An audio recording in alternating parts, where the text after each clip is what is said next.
సత్య టాక్స్కి స్వాగతం. నేను సత్యనారాయణ. ఇప్పుడు ఆంధ్రప్రదేశ్లో చంద్రబాబు నాయుడు ప్రభుత్వం ఏర్పడిన తర్వాత రియల్ ఎస్టేట్ మార్కెట్ బ్రహ్మాండంగా వెలువరుస్తుందని, ముఖ్యంగా అమరావతిని ఆయన మళ్ళీ పునరుద్ధరించడం, దీనివల్ల ఇప్పుడు ఆంధ్రప్రదేశ్ ఇప్పుడు హైదరాబాద్తో ధీటైన స్థాయిలో అక్కడ రియల్ ఎస్టేట్ మార్కెట్ డెవలప్ అవుతుందని అందరూ అనుకున్నారు. అయితే వాస్తవ పరిస్థితులు అంత ఆశాజనకంగా లేదనేది కొన్ని విశ్లేషణలు వస్తున్నాయి. అసలు అక్కడ ఏం జరుగుతుంది? ఆంధ్రప్రదేశ్ మొత్తంగా రియల్ ఎస్టేట్ పరిస్థితి ఏంటి? అమరావతి పరిస్థితి ఏంటి?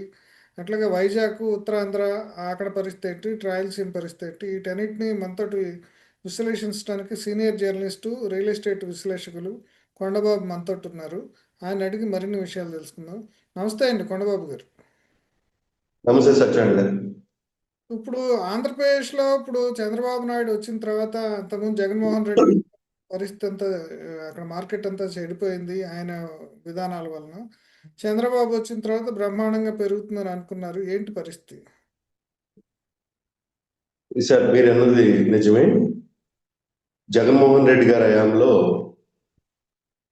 రియల్ ఎస్టేట్ అంటే పూర్తిగా అడగంటింది అనేది నిజం కాదు. అట్లాగే ఇప్పుడు చంద్రబాబు నాయుడు గారు వచ్చిన తర్వాత బాగా ఊపందుకున్నది అనేది కూడా నిజం కాదు. జగన్మోహన్ రెడ్డి గారు ఉన్నప్పుడు కూడా రియల్ ఎస్టేట్ సెంట్రల్ ఆంధ్ర ప్రాంతంలో, ముఖ్యంగా అమరావతి, విజయవాడ, గుంటూరు ప్రాంతంలో తగ్గుముఖం పట్టింది, కానీ రెగ్యులర్గా జరిగే రిజిస్ట్రేషన్స్ అంటే జరుగుతూనే వచ్చాయి. అయితే బాగా ఎక్కువగా రిజిస్ట్రేషన్ జరిగిన ప్రాంతం మాత్రం విశాఖపట్నం. అది జగన్మోహన్ రెడ్డి గారి హయాంలో. అది తెలుసు. 3 రాజధానులు అనే పేరుతో ప్రధానమైన రాజధానిగా విశాఖపట్నాన్ని ఆయన ప్రకటించడము, అక్కడికి తరలించాలి రాజధాని అనుకోవడం వల్ల సహజంగానే అక్కడ రియల్ ఎస్టేట్ బాగా పెరిగింది. అదే సమయంలో అమరావతి ప్రాంతంలో కొంత తగ్గింది. అమరావతి ప్రాంతంలో తగ్గుదలలో కూడా విజయవాడకి, గుంటూరుకి, అమరావతి కోర్ క్యాపిటల్కి మధ్య కొంత తేడా ఉంది. నేను ఆ డీటెయిల్స్లోకి తర్వాత వస్తాను. ఓవరాల్గా చూసినప్పుడు దీనికి చాలా కారణాలు ఉన్నాయి. ఇప్పుడు చంద్రబాబు నాయుడు వచ్చిన తర్వాత ఎందుకు ఇంతగా ఊపందుకోలేదు, ప్రజలు ఊహించినంతగా, రియల్ ఎస్టేట్ వర్గాలు ఆశించినంతగా ఎందుకు ఊపందుకోలేదు అనే దానికి చాలా కారణాలు ఉన్నాయి సార్. ఆ విశ్లేషణకు వద్దాం. నేను అయితే మీకు గతంలో హైదరాబాదు రియల్ ఎస్టేట్కి సంబంధించి చెప్పినట్టుగానే ఇప్పుడు ఆంధ్రప్రదేశ్లో రియల్ ఎస్టేట్కి సంబంధించి కూడా జగన్మోహన్ రెడ్డి గారు ఉన్న 2 సంవత్సరాలు, చంద్రబాబు నాయుడు గారు ఉన్న 2 సంవత్సరాలని విశ్లేషిద్దాం. చెప్పండి. సత్యం. ఇప్పుడు అమరావతి అనేది, ముఖ్యంగా అమరావతి ఆయన వచ్చాక ఈ అంబిగ్యూటీ పోయింది. అమరావతిలో 60,000 కోట్లు 65,000 కోట్లు పెట్టి అభివృద్ధి పనులు చేస్తున్నారు. మొత్తంగా అక్కడ రాజధాని స్థిరీకరించడానికి, అక్కడ మహానగరాన్ని నిర్మించడానికి రకరకాల, ఈ మధ్య నిర్మలా సీతారామన్ కూడా వచ్చారు. చాలా సెంట్రల్ గవర్నమెంట్ ఇన్స్టిట్యూషన్స్ వచ్చినాయి. వాటన్నిటికీ పునాది రాళ్ళు వేశారు. ఇప్పుడు ఇంతకుముందు భూములు ఇచ్చిన వాళ్ళకి కూడా ఇప్పుడు మళ్ళీ కట్టడాలు కట్టేందుకు ఇప్పుడు వాళ్ళని ఉత్సాహపరిచారు. అట్లాగే కొన్ని కాలేజెస్, హోటల్స్ ఇవన్నీ వస్తున్నాయని చెప్తున్నారు. ఇంత యాక్టివిటీ ఉన్నప్పుడు కూడా అమరావతిలో ఎందుకు, అంటే మొదట్లో చంద్రబాబు వచ్చినప్పుడు కొంచెం ఒక ఊపు వచ్చినప్పుడు కూడా ఆ ఊపు ఎందుకు తగ్గింది? సార్ నేను మీతో అన్నట్లు 2021-22 నుంచి కొన్ని లెక్కలు చూద్దాం సార్. తరుగుదల మనకు ఫస్ట్ తెలుస్తుంది. 2021-22లో మొత్తం 7,300 కోట్ల రూపాయల రిజిస్ట్రేషన్స్ రాబడి వచ్చింది. అది ఖచ్చితంగా కరోనా వచ్చిన తర్వాత సంవత్సరం. అది 2020లో కరోనా లాక్డౌన్లు అయినా ఉన్నాయి. ఆ తర్వాత అంటే ఎలక్షన్స్ ముందు 2 సంవత్సరాలు నేను చెప్తున్నాను. రిజిస్ట్రేషన్ సంఖ్య అయితే భారీగా ఉంది. దాదాపు 22 లక్షల వరకు రిజిస్ట్రేషన్ సంఖ్య కనబడుతుంది, కానీ ఇన్కమ్ మాత్రం 7,300 కోట్ల రూపాయలు ఇన్కమ్ వచ్చింది గవర్నమెంట్కి. 2022-23లో రిజిస్ట్రేషన్స్ పెరిగాయి. 25 లక్షల వరకు రిజిస్ట్రేషన్స్ అయినాయి ఓవరాల్ గా, చిన్న పెద్ద స్టేట్ అంతా కలిసి. అప్పటికి జిల్లాల సంఖ్య కూడా పెరిగింది. ఇంకొకటి, ఆ సంవత్సరంలో పునర్వ్యవస్థ, జిల్లాల సంఖ్య పెరగడం వల్ల కూడా కొంత రిజిస్ట్రేషన్స్ రాబడి పెరిగింది. కొత్త జిల్లా కేంద్రాలు, కొత్త రెవెన్యూ డివిజన్ సెంటర్లో రాబడి పెరిగింది. దానివల్ల 8,300 కోట్ల రూపాయలు, 1,000 crores ఎక్స్ట్రా రాబడి వచ్చింది. 23-24 సంవత్సరం అనేది మనకి ఎలక్షన్ ఇయర్ అండి. ఈ ఎలక్షన్ ఇయర్ లో 28 లక్షల రిజిస్ట్రేషన్ జరిగాయి. జరిగితే జరిగితే 9,300 కోట్ల రూపాయల ఇంకొక 1000 crores ఇన్కమ్ పెరిగింది. దీంట్లో 50% రాబడి జగన్మోహన్ రెడ్డి గారి హయాంలో, 50% రాబడి ఏమో చంద్రబాబు నాయుడు గారి హయాంలో ఉంది సార్. ఇది ఒక్క నిమిషం. చంద్రబాబు నాయుడు వచ్చిన తర్వాత ఈ 2 ఏళ్ల పరిస్థితి ఏంటండి? దాదాపుగా 2 ఏళ్ళు అయింది. చెప్తాను. చంద్రబాబు నాయుడు గారు వచ్చిన తర్వాత పూర్తిగా 2024-25 వరకు చూస్తే 22 లక్షల రిజిస్ట్రేషన్ జరిగాయి. కానీ 8,450,000 రూపాయల ఇన్కమ్ వచ్చింది. అంటే గతంతో పోల్చినప్పుడు తగ్గింది.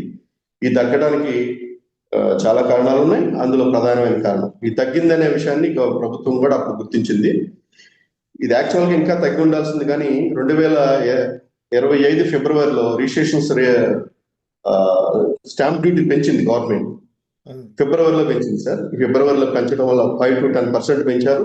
అన్ని మున్సిపాలిటీల్లోనూ, అన్ని గ్రామ పంచాయతీల మేనేజర్ గ్రామ పంచాయతీల్లో కూడా ఈ ప్రభావం కనపడింది. అయినప్పటికీ కూడా 8,450 కోట్ల రూపాయల ఇన్కమ్ అది ఇప్పటి వరకు ఇంకా అది పెరగవచ్చు.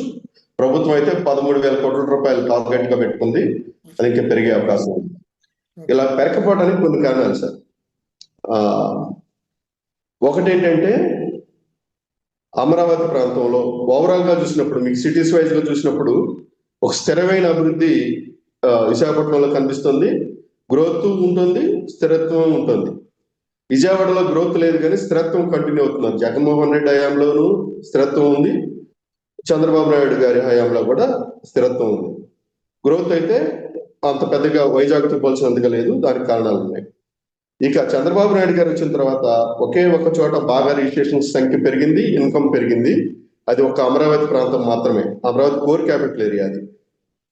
అంతకుముందు 70 కోట్లు 60 కోట్లు ఉన్న మీకు సిటీ వైజ్ గా చెప్తే మీకు తెలుసుదండి. అది కూడా మీకు సిటీ వైజ్ గా చెప్పడానికి ప్రయత్నం చేస్తాను.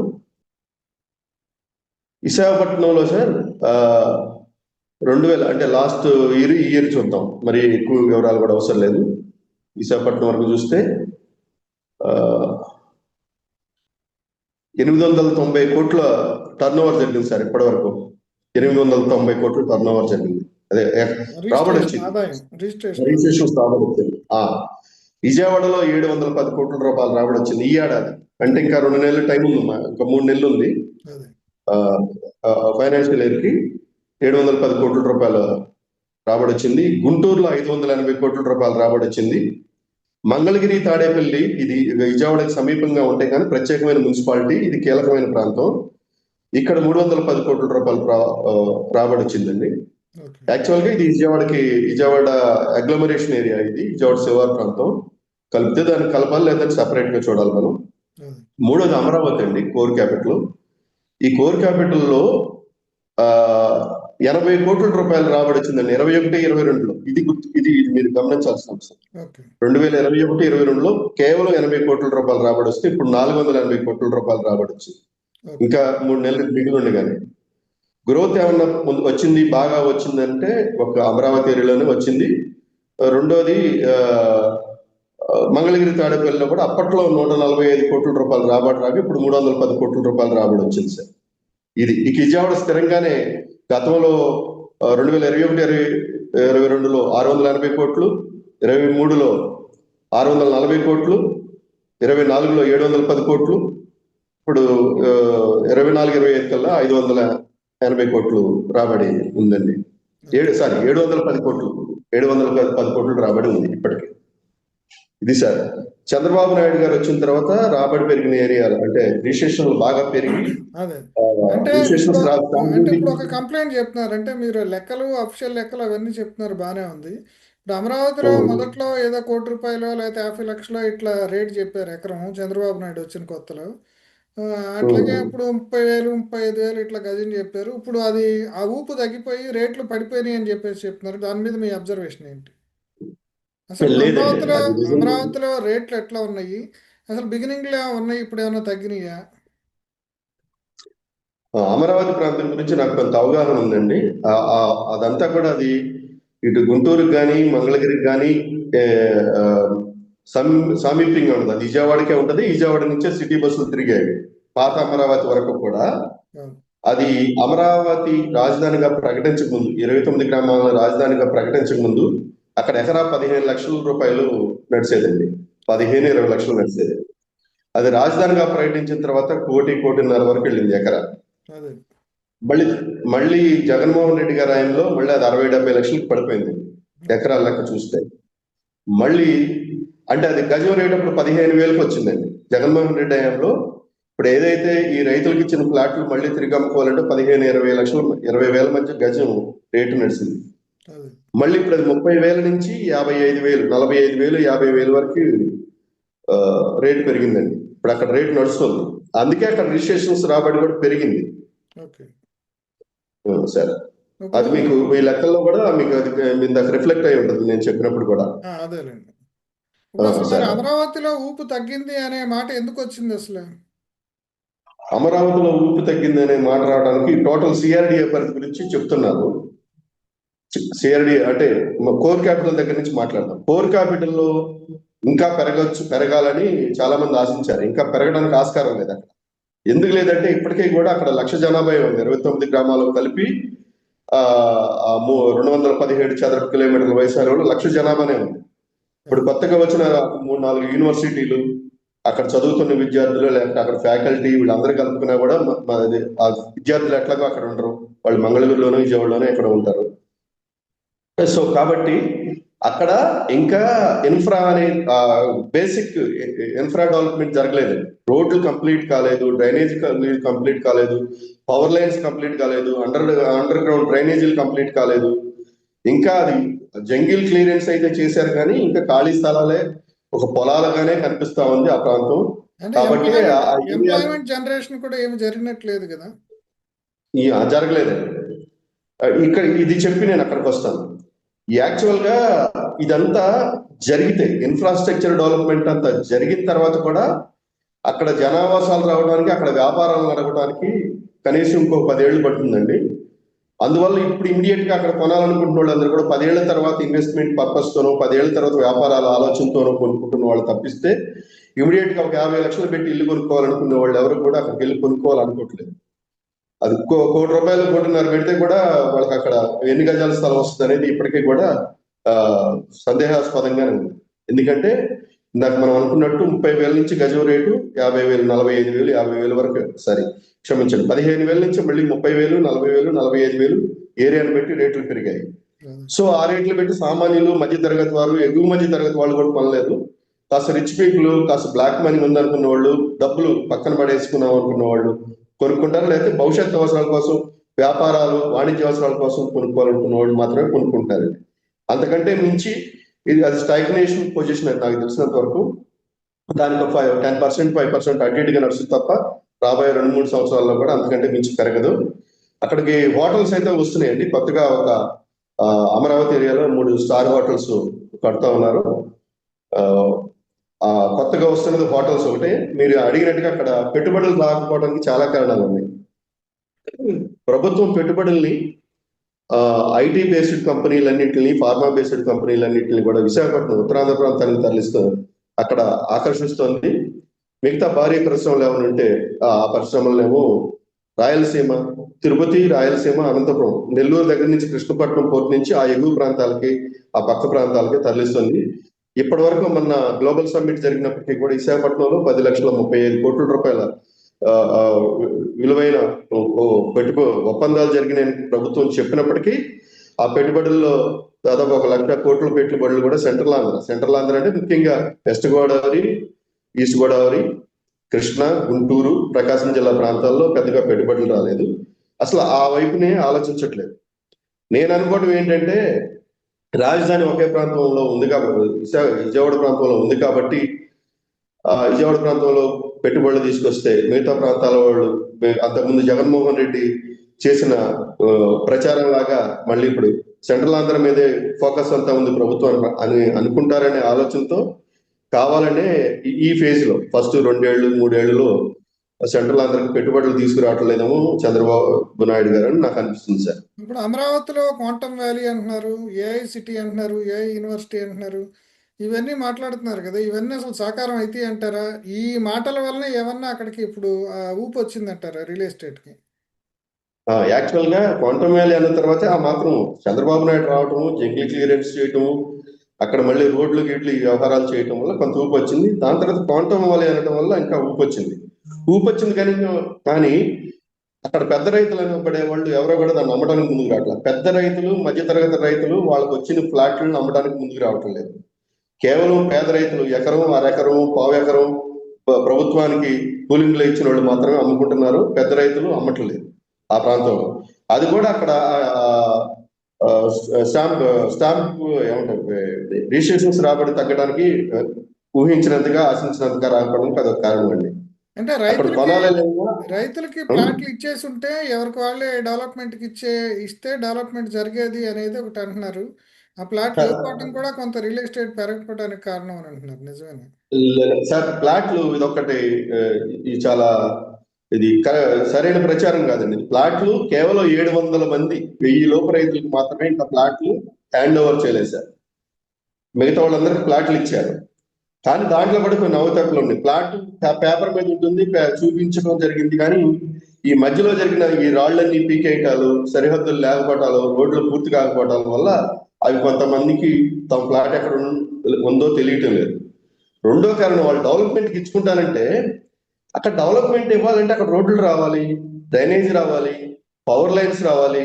ఇవేమి రాలేదు. అవన్నీ కూడా అండర్ గ్రౌండ్ లో నడుస్తున్నాయి. మనకు ఇప్పుడు మిగతా సిటీస్ వాళ్ళకి పైన అయితే వీళ్ళే ఏదో ఒక 2 వైర్లు ఏం చేసుకొని కరెంట్ పవర్ ఇచ్చేసుకుంటారు. అలా జరగట్లేదు అక్కడ. అదే. అన్ని అండర్ గ్రౌండ్ కేబుల్స్ తో జరుగుతుంది కాబట్టి ఇప్పుడు అక్కడ ఎవరికి డెవలప్మెంట్ ఇచ్చుకోవడానికి కూడా ఆస్కారం లేదు సార్. ఓకే. సార్ అయితే ఇప్పుడు మీరు చెప్పినట్టు ఇప్పుడు వైజాగ్కే మొత్తం పెట్టుబడులు వెళ్తున్నాయి. వైజాగ్కి ఒక ఆధునికమైన సిటీ, ఇప్పుడు హైదరాబాద్తో పోటీ పడగలిగిన ఆంధ్రప్రదేశ్లో ఉన్న సిటీగా ఇప్పుడు వైజాగ్కే డెవలప్ అవుతున్నట్టు కనిపిస్తుంది కదా. ఎందుకంటే మొదట్లో గన్నవరం చుట్టుపక్కల ప్రాంతాల్లో కొంత మేధా టవర్స్ అవన్నీ పెట్టారు, ఐటీ వస్తుందని ఆశలు కల్పించారు. అమరావతిలో కూడా డేటా సెంటర్ లాంటిది ఏదో పోయినసారి పెట్టారు, అంటే చంద్రబాబు నాయుడు పూర్వ హయాంలో.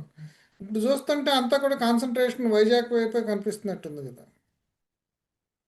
ఇది తాత్కాలికమేనండి. నేను అనుకుంటున్నది ఒక జర్నలిస్ట్ గా నాకున్న అంచనా ఏంటంటే, ఒక ఐటీ క్యాపిటల్ గా, ఐటీ ఆర్థిక రాజధానిగా నేను చేస్తానని చంద్రబాబు నాయుడు గారు చెప్పారు కాబట్టి ఐటీ బేస్డ్ పరిశ్రమలు, ఫార్మా ఒకటి అటు వెళ్తాయి. అన్నిటికంటే కూడా వైజాగ్ ప్రాంతానికి ఉన్న గొప్ప వెసులుబాటు ఏంటంటే హైదరాబాద్ లో లాగా భూములు, ప్రభుత్వ భూములు ఎక్కువగా ఉన్నాయి, భూముల ధరలు తక్కువగా ఉన్నాయి. ముఖ్యంగా వైజాగ్ నక్కపల్లి ప్రాంతం, అనకాపల్లి ప్రాంతం, చోడవరం ప్రాంతం ఇదంతా కూడా ఆ భూముల ధరలు తక్కువ. అవి పండే భూములు కాకపోవడం, సాగునీటి వసతి సరిగ్గా లేకపోవడం. రాయలసీమ సైడ్ కూడా ఆ భూముల ధరలు చాలా తక్కువ. అది కూడా అక్కడ పెద్ద పరిశ్రమలు వెళ్ళడానికి అక్కడికి ఏర్పాటు చేయడానికి ఒక అవకాశం. సెంట్రల్ ఆంధ్రాకి వచ్చేసరికల్లా అక్కడ కాకినాడ, రాజమండ్రి దగ్గర నుంచి మొదలుపెట్టి మెయిన్ రోడ్ మీద చూసుకుంటే ఒంగోలు వరకు కూడా ఎక్కడ కొనే పరిస్థితులు ఉండవు. దొనకొండ ఇటువైపు కొనుక్కోవచ్చు, మార్కాపురం ఆ ఏరియాలో అయితే భూములు వెసులుబాటు ఉంది. మొన్న వచ్చిన విమర్శలు కూడా అదే. సెంట్రల్ ఆంధ్రలో పెట్టుబడిదారులు భూములు కొనుక్కోలేరు అనుకున్నప్పుడు మీరు దొనకొండలో 1000 ఎకరాల భూములు ఉన్నాయి కదా, మార్కాపురంలో 1000 ఎకరాల భూములు ఉన్నాయి కదా, అటువైపు పరిశ్రమలు ఎందుకు తరలించరు? అలాగే కృష్ణా జిల్లాలో మెట్ట ప్రాంతం ఉంది, నూజివీడు ప్రాంతం ఒకటి మెట్ట ప్రాంతం ఉంది. అది పాత కృష్ణా జిల్లా, ఇప్పుడు అది ఏలూరు జిల్లాలో ఉంది. అలాగే ఎన్టీఆర్ జిల్లాలో, అంటే ఉమ్మడి కృష్ణా జిల్లాలో జగ్గేపేట ప్రాంతం, పెనుగొంచుకోని ప్రాంతము, అది కూడా ఒక మెట్ట ప్రాంతం. అది సాగునీటి వసతులు సరిగ్గా ఉండవు అక్కడ. ఆ పక్కనే కొన్ని ఏర్లు ప్రవహిస్తున్నప్పటికి కూడా మెట్ట ప్రాంతాలు, అక్కడ కూడా ల్యాండ్స్ అవైలబిలిటీ ఉంది. ఇక్కడైనా ఇవ్వచ్చు కదా. అలాగే పల్నాడు ప్రాంతంలో కూడా భూముల ధరలు పెద్దగా ఎక్కువగా లేవు. పల్నాడు ప్రాంతంలో కూడా పరిశ్రమలు పెట్టే అవకాశం ఉంది. ఇప్పుడు వచ్చిన విమర్శ అంతా కూడా చంద్రబాబు నాయుడు గారి మీద. సెంట్రల్ ఆంధ్ర ప్రాంతంలో ముఖ్యంగా మీరు జగ్గేపేట, నూజివీడు, పల్నాడు, ఆ, దొనకొండ, మార్కాపురం ప్రాంతాలని మీరు ఎందుకు ఒమిట్ చేశారు, ఎందుకు అవాయిడ్ చేశారు? సెంట్రల్ ఆంధ్రలో భూముల ధరలు అనే పేరుతో మీరు ఎందుకు పరిశ్రమలు పెట్టడం లేదనే విమర్శ ఒక టీడీపీ వర్గాల నుంచి కూడా అది వస్తా ఉంది. బహుశా దాన్ని సవరించుకునే ప్రయత్నం భవిష్యత్తులో ప్రభుత్వం చేస్తుందేమో సార్. ఇంకో విషయం చెప్పండి. మొదటిసారి చంద్రబాబు నాయుడు వచ్చినప్పుడు హైదరాబాద్ నుంచి ఇప్పుడు మురళీమోహన్, లేదంటే అపర్ణ, లేదా ఇట్లాంటి పెద్ద పెద్ద బిల్డర్స్ అందరూ తాడేపల్లి, అమరావతి చుట్టుపక్కల చాలా వెంచర్స్ వేశారు. అంటే అప్పుడు అంటే వాళ్ళకి జనరల్గా అంటే వాళ్ళకి మూడ్ ఆఫ్ ద మార్కెట్ బాగా పసిగడతారు కాబట్టి వాళ్ళు అప్పుడు వచ్చారు. ఇప్పుడు ఎందుకు రావట్లేదు? దాన్ని బట్టి ఏమన్నా మనం మూడు చెప్పొచ్చు అంటారా? హైదరాబాద్ నుంచి పెద్ద పెద్ద బిజినెస్ ఎవరు వెళ్ళట్లేదు. సార్ ఇంకొకటి, ఇందాక మిస్ అయిన పాయింట్, అమరావతి ప్రాంతం అంటే సెంట్రల్ ఆంధ్ర ప్రాంతం, అమరావతి, విజయవాడ, గుంటూరు ఈ ప్రాంతంలో రిజిస్ట్రేషన్స్ ఎక్కువ జరగడానికి మరో కారణం కూడా ఉందండి. స్టేబుల్ గా జగన్మోహన్ రెడ్డి ఉన్నా, చంద్రబాబు నాయుడు ఉన్నా, ఎవరున్నా, రాజధాని అక్కడ ఉన్నా లేకున్నా కూడా స్టేబుల్ గా సెంట్రల్ ఆంధ్రలో రియల్ ఎస్టేట్ స్థిరంగా నడుస్తున్న సిటీ ఏమన్నా ఉంటే అది విజయవాడ సిటీ అండి. ఆ విజయవాడ సిటీ ఇటు ఇబ్రహీంపట్నం సైడు, గొల్లపూడి సైడు, ఇటు కొండపల్లి సైడు, ఇటు నున్న సైడు, ఆగిరిపల్లి సైడు, ఇటు గన్నవరం సైడు, ఇటు కంకిపాడు, ఇటు తాడేపల్లి, మంగళగిరి ఏరియా, అన్ని ప్రాంతాల్లో కూడా ఒక ఒక స్థిరమైన మార్కెట్ ఉంది. మార్కెట్ ఉంది. అది రాజధాని లేనప్పుడు ఉంది, రాజధాని అక్కడ పెట్టాక ఉంది, రాజధాని అక్కడ ఉండదని చెప్పినప్పుడు ఉంది, ఇప్పుడు ఉంది. దాంట్లో పెద్ద మార్పు ఉండట్లేదు. అక్కడ కూడా ఇంకా పెరగాల్సినంత పెరగల. ఎందుకు పెరగలేదని దానికి ఒక ప్రధానమైన కారణం ప్రభుత్వమేనండి. అది స్వయంకృతం. అది ఒక విధంగా Amaravati outer ring road, Amaravati Vijayawada inner ring road, ఈ రెండింటికి ప్రభుత్వం ప్లాన్ చేసింది. వాటికి డిపిఆర్ తయారీలో ఉన్నాయి, మార్పులు చేతులు జరుగుతున్నాయి. ఆ ఓఆర్ఆర్ డిపిఆర్ అయితే తయారైపోయింది. ఐఆర్ఆర్ది ప్రభుత్వం కట్టాలా, ఆదానితో కట్టించాలా అనే ఆలోచనతో ప్రభుత్వం ఉంది. అయితే ఈ నేపథ్యంలో ఓఆర్ఆర్, ఐఆర్ఆర్ వెళ్లే అలైన్మెంట్ ఏరియాలో ఎవరైనా వెంచర్లు వేస్తే ఎవరికి కూడా 2 ఏళ్ల నుంచి అనుమతులు లేవు. ఇది ప్రధానమైన అక్కడ వెనకబట్టు పట్టడానికి ఒక కారణం. ముఖ్యంగా విజయవాడ పరిసరాల్లో, నున్న గన్నవరం ఏరియాల్లో, ఇటు ఇబ్రహీంపట్నం ఏరియాల్లో, గుణదల ఏరియాలో ఇవన్నీ కూడా అనుమతులు రాకుండా ఉన్నాయి. ఈ నున్న గుణదలు అంటే విజయవాడ సిటీ కానుకొని ఉంటాయి. అది గుణదలు అంటే విజయవాడ సిటీలో భాగం.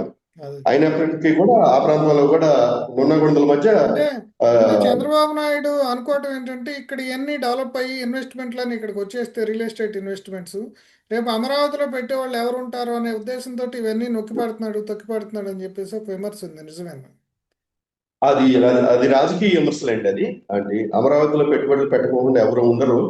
ఎందుకంటే అమరావతి లాంటి సిటీ రేపు తయారైతే అన్ని వసతులున్న, అన్ని ప్రపంచ స్థాయి వసతులున్న టౌన్ సౌత్ ఇండియాలో మరొకటి ఉండబోదు.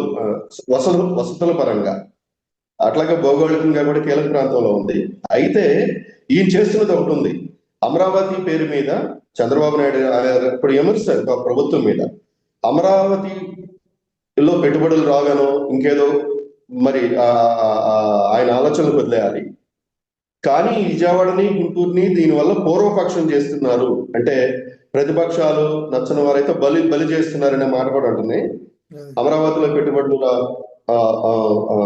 అమరావతి గ్రోత్ కోసం విజయవాడని ఇప్పటికే దాదాపు 20 లక్షల జనాభా ఉన్న విజయవాడని, 12 లక్షల జనాభా ఉన్న గుంటూరుని బలి చేస్తున్నారనే మాట వినపడుతుంది. ఆ ప్రభుత్వం దృష్టికి, ముఖ్యమంత్రి గారి దృష్టికి కూడా ఆ విషయం వెళ్ళింది.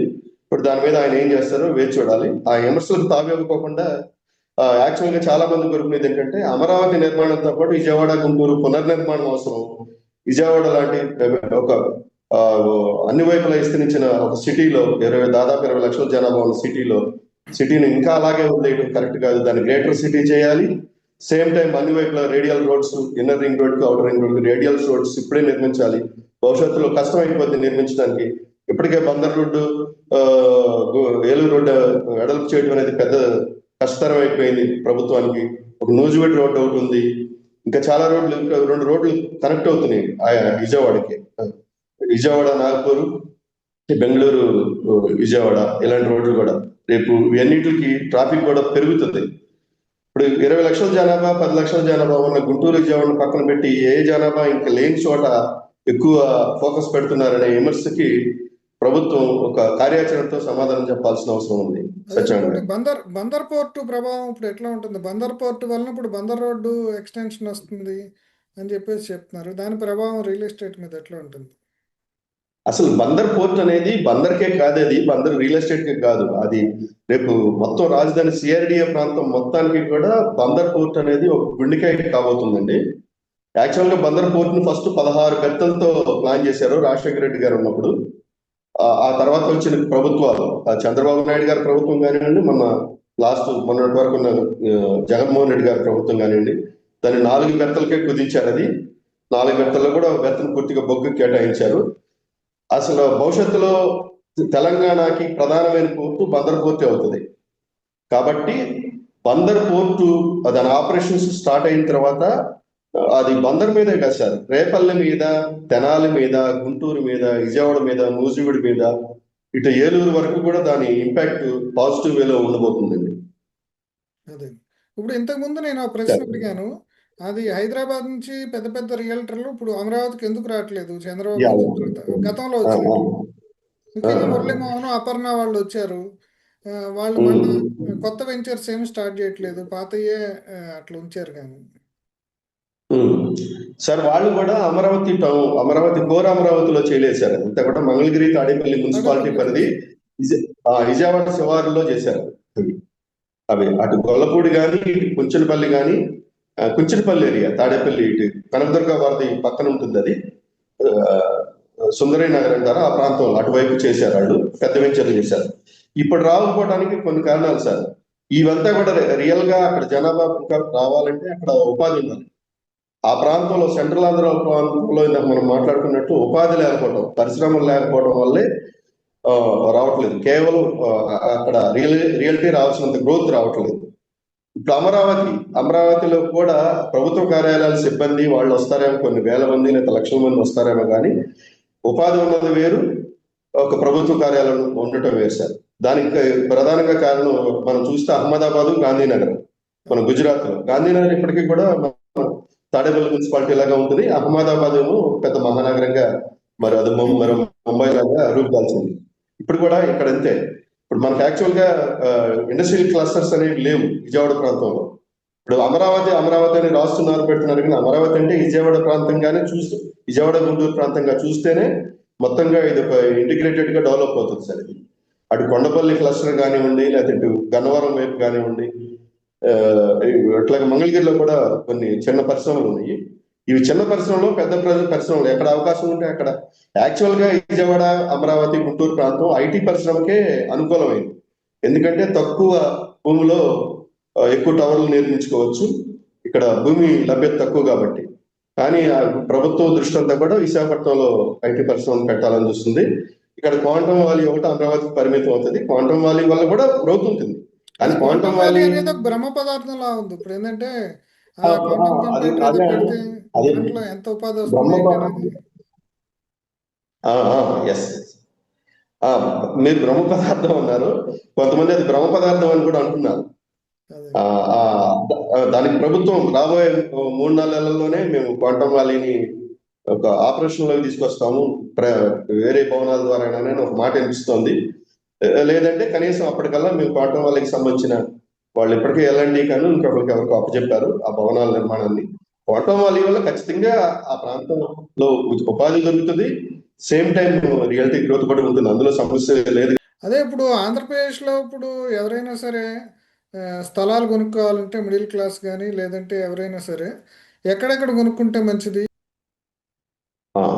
సత్యనారాయణ గారు, డబ్బులున్నాయి, 10 ఏళ్ల వరకు కూడా ఆ ఇన్వెస్ట్మెంట్ మీద మనకి ఆ, ఫలాలు రావాల్సిన అవసరం లేదనుకున్న వాళ్ళు సెంట్రల్ ఆంధ్రాలో అమరావతి కోర్ క్యాపిటల్ ఏరియాలో కొనుక్కోవచ్చు. ఇది కాకుండా సామాన్యులు ఎవరైనా middle class, just above middle class, below middle class కొనుక్కోవడానికి నా సూచన అయితే సెంట్రల్ ఆంధ్రలో అయితే విజయవాడ పరిసరాలు, గుంటూరు పరిసరాలు, మంగళగిరి పరిసరాల్లో కొనుక్కోవటం అందుబాటు ధరలు ఉన్నాయి అక్కడ కొంతవరకు. ముఖ్యంగా అటు గన్నవరం వైపు కానివ్వండి, రామవరపాడు, అటు నున్న, ఇటు గొల్లపూడి, ఇబ్రహీంపట్నం, ఇటు తాడేపల్లి, మంగళగిరి ఈ ఏరియాలో, ఇంకెటు వెళ్తే కంకిపాడు వైపు కూడా కాస్త గజం 10,000, 15,000 ఆ రేంజ్ లో దొరుకుతా ఉన్నాయి. ఇక్కడ 7-8 దొరుకుతున్న ప్రాంతాలు కూడా ఉన్నాయి, అటు కొనుక్కోవటం ఉత్తమం. అలాగే పర్వాలేదు, కొంత అమౌంట్ పెట్టుకోగలము, ఇమీడియట్ గా మనం దాన్ని అనుభవించాలి అనుకున్న వాళ్ళు విశాఖపట్నం ఏరియాలో ధరలకి ఇమీడియట్ గా కూడా వాళ్ళు పెట్టే ధరకి వాళ్ళు హ్యాపీగా ఎంజాయ్ చేసేంత ఇన్వెస్ట్మెంట్ కి బాగుంటుంది విశాఖపట్నం. ఇప్పుడు తక్షణం నివాసాలు ఉండడానికి కూడా బాగుంటుంది. అదే ఇన్వెస్ట్మెంట్ కి మాత్రమే బాగుండేది సెంట్రల్ ఆంధ్రలో అయితే అమరావతి కోర్ క్యాపిటల్. ఇన్వెస్ట్మెంట్ తో పాటు ఇమీడియట్ గా ఆ ప్రాపర్టీని మనం అనుభవించవచ్చు, ఇల్లు కట్టుకోవచ్చు, ఉండొచ్చు అనుకుంటే ఇందాక నేను చెప్పినట్టుగా విజయవాడ, గుంటూరు ప్రాంతాలు అనువైనవి. ఇది కాకోకుండా ఇక ఎట్లా తిరుపతి, నెల్లూరు, ఒంగోలు, రాజమండ్రి, కాకినాడ ఇవన్నీ చోట్ల జనరల్గా ఏంటంటే హైదరాబాద్లో సెటిల్ అయిన వాళ్ళు కానీ బెంగళూరులో, చెన్నైలో సెటిల్ అయిన వాళ్ళు ఎన్ఆర్ఐలు వాళ్ళు ఉన్న ప్రాంతంలోనే కొనుక్కోవడానికి ప్రథమ ప్రాధాన్యత ఇస్తారు కాబట్టి ఆంధ్రప్రదేశ్కు ప్రధానమైన ఒక మంచి అవకాశం ఏంటంటే ఆ, చాలా సిటీలు ఉన్నాయి, మల్టీ సిటీస్ ఉన్నాయి. మన తెలంగాణలో హైదరాబాదు, కరీంనగర్, ఇట్లా వరంగల్ లాంటివి కొన్నే ఉన్నాయి, కానీ నిజామాబాద్ ఇలాంటివి ఖమ్మం. కానీ అక్కడ వైజాగ్, విజయనగరం, రాజమండ్రి, కాకినాడ, ఇక్కడ ఏలూరు, భీమవరం, నరసాపురం ఇవన్నీ ప్రాంతాలు ఉన్నాయి. ఎవరి ప్రాంతాల్లో వాళ్ళు కొనుక్కుంటారు. ఒక్క కోర్ క్యాపిటల్ అమరావతిలో విశాఖపట్నం సెంట్రల్ సిటీకి దగ్గరగా, విజయవాడ సెంట్రల్ సిటీకి దగ్గరగా, తిరుపతి ఏ ఊరైనా సెంట్రల్ సిటీకి దగ్గరగా అందుబాటులో అయితే స్థలాలే లేవు. మిగతా ఎక్కడైనా కొనుక్కోవచ్చు. ఇందాక చెప్పుకోవడంలో మిస్ అయింది ఏంటంటే గుంటూరు ఏరియాలో స్థలాల అమ్మకం ఎక్కువగా ఉంది, విజయవాడ ఏరియాలో కన్స్ట్రక్టెడ్ ఏరియాస్ అమ్మకం ఎక్కువగా ఉంది. ఇది ఓవరాల్ గా గడిచిన 10 ఏళ్ల నుంచి 15 ఏళ్ల నుంచి కూడా అదే పరిస్థితి. అంటే అపార్ట్మెంట్లు, బిల్డప్ ఏరియాస్ కొనుక్కోవడం అనేది విజయవాడ ప్రాంతంలో ఎక్కువగా ఉంది, మంగళగిరి వరకు అదే ఉంది. స్థలాలు కొనుక్కోవటం అనేది గుంటూరు ప్రాంతంలో చాలా ఎక్కువగా ఉంది. గుంటూరు పరిసరాలనే కూడా చాలా వెంచర్లు ఉన్నాయి, ఎక్కడైనా కూడా మనం కొనుక్కోవడానికి అవకాశం ఉంది. ఇది సత్యానంద గారు. ఓకే అండి, థ్యాంక్ యూ అండి కొండబాబు గారు. థ్యాంక్ యూ అండి.